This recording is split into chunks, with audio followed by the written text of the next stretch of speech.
So, 1972 Corvette, we're back, and I am showing you all of the brake lines that we have just finished up and the braking system from Willwood.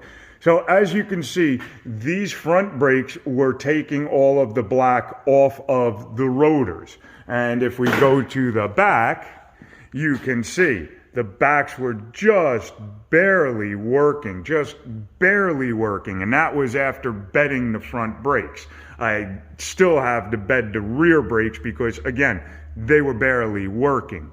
So you can see there's a lot of black still on there. The majority of that black should be gone.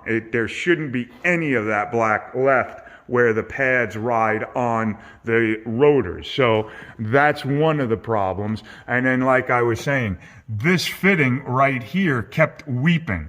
Just a little tiny bit of brake fluid would come out and you would see it just kind of trickle down right over here. That's no good. That is very dangerous. You really want all of your brakes to be working properly. You don't want air entering into the system.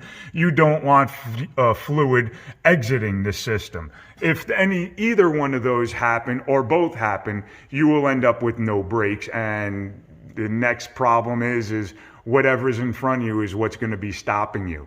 And give me a second. I'm bringing her up in the air and we'll show you all the new lines from underneath. And where the Z-bar actually hooks up onto the motor and the frame and to the pedal and to the clutch. So we are now up in the air, get her on the locks. We are now locked in place and you can see the brake line. So it comes from here, runs across the engine cradle up on the top side, and then comes down right here, runs all the way across. And you can see I bend all of my lines to fit the frame. I put all of my clamps back where they're supposed to be, and I run it all the way through. And then I used a union right over here. I never use compression fittings on brakes. Always and only a union if I'm going to take two separate lines and union them together. So we put the union right over here. It just makes it easier because getting this brake line out, you really have to take the fan shroud out to get this line out. And to try and get that fan shroud out is basically a half a day's worth of work just to get it out, and then you got to put it all back in. So we get that all set up. We get the brake line run all the way back up, and you can see it runs right over there, right across there. And then from underneath, you can see there's the proportioning valve. This is my rear brake line, which was still in very good condition. No rot, no rust, nothing. It was really good.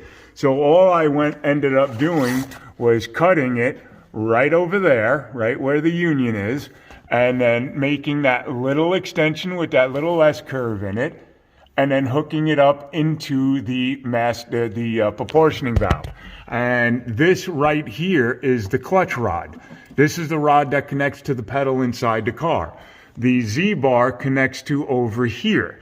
So your clutch rod connects to there. The Z-bar connects to the frame right over there. And it connects over there to the engine block. And then that rod right there connects to the clutch fork.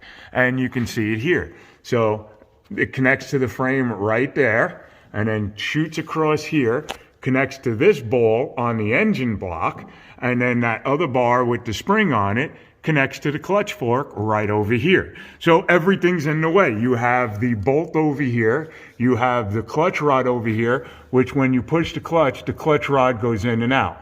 See how it goes in and out? And you got to make sure that that clutch rod is not going to hit that brake line in the new position that everything is in.